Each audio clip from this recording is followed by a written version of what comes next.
to JCAL's Education at Home's Anyone Can series. Thank you for joining us today. My name is Lonai Mosley. I'm your host.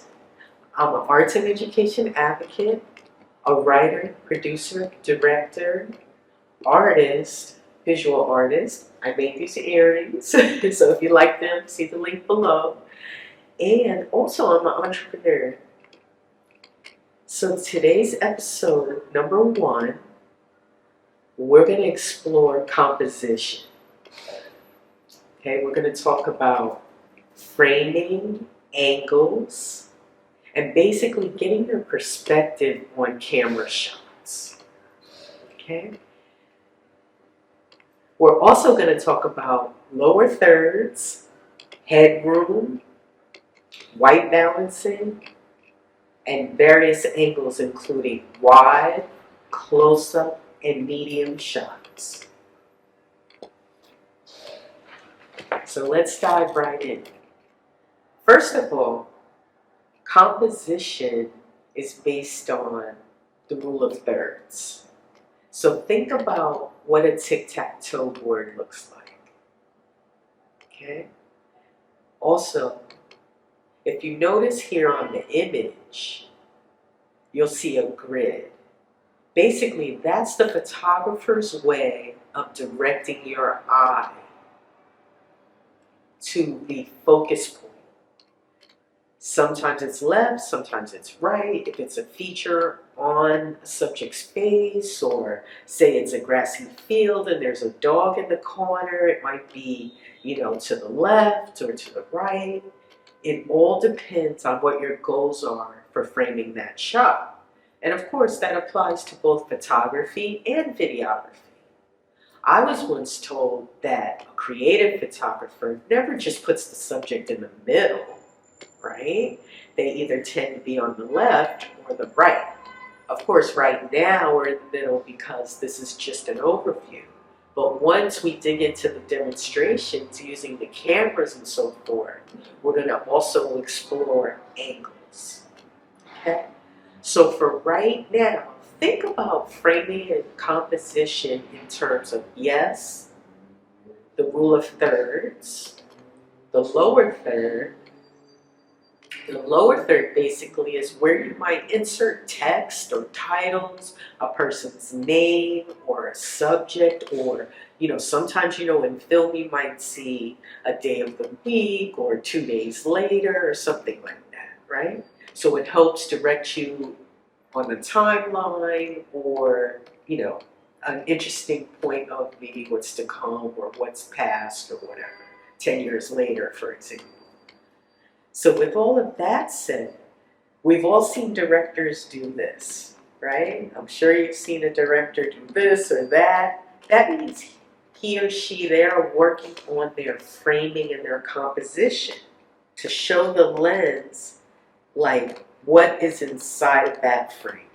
So think of it like a square with a tic-tac-toe grid in the middle, right? So once you do that, you can establish, okay, how much headroom is in my image? We don't want a lot of headroom because we want to keep the viewer's eye on the subject, right? And then so when you talk about shots and how they relate to angles and composition and framing, there are various types of shots, but the 3 we'll explore today are pretty basic. So you have your wide angle shot, which just basically is used as either your establishing shot. Say you're shooting a film inside of a building, but you want people to know where you are. You may shoot an establishing shot outside of the building, which includes, a marquee or a name or an address or something like that, right? With that in mind, that works well with wide angles. Also, if you're shooting landscapes or panoramic views, oftentimes those are shot in wide angles as well. Okay? There's a lot more to it, but right now we're just going to stick to the basics for today, for segment number 1. Also, there's medium shots. basically the way I'm positioned right now would be considered a medium shot. Why is it a medium shot? Basically because it's like from the waist up, you know, or it's not exactly close up, it's not a wide angle, it's like medium. Okay? Those can be used sometimes during conversations in films. You know, when you might have two people in a frame talking, so then you might just see them from the waist up. It just really depends on how the director, you the director, would like to frame it. Okay? There's also a close-up. Now, a close-up is usually used to determine, you know, an intense moment or a reveal, an emotion set. You know, how many times have you seen a real close-up of somebody's eyes, and then that tells you, okay, something's going on with them. Either they see something, or they're nervous about something, or they're feeling emotional about a situation that's happening. Okay? There's also an extreme close-up, and sometimes we use an extreme close-up to really demonstrate a point, to really reveal suspense or emotion. How many times have you seen in a film an extreme close-up, and then it's so extreme you could see a bead of sweat running down the actor's face? Now, if you see a bead of sweat in an extreme close-up, what might that tell you? That might tell you that the person is really nervous or something like that. So with all of that said, we're going to talk a little bit about how lighting also affects mood. Okay, lighting really works well with camera angles, framing, composition, and the overall feel of what you would like to portray in your short film or your photo. We'll also explore some examples of all of these things. So I'm really excited about Media Magic, where you can create the view and the perspective that you would like the viewer to have. So if you're an aspiring photographer, this is great for you to follow along. If you have some basic knowledge, this can work for you.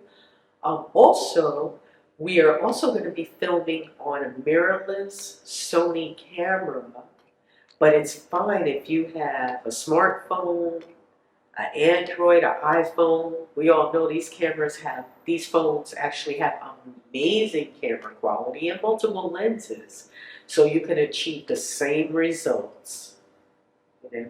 I'm going to explore in the next episode, in episode 2, about cameras. We'll take a look. Again, please feel free if you don't have a camera to follow along, because we'll still explore how framing, composition, lighting, and all of that affects what your camera lens sees. Last but not least, we all know the composition of the eyeball, the human eye. I'd like for you to think about your camera lens in terms of the human eye. You know, we see images, we take in information. When it enters our eye, it's inverted. And then our lens works kind of like a reflector, that it processes the image, and then it pivots it and it sends it back out in a way in which we can see it and understand it. But yes, it goes through a lens, it goes through your cornea and all of that.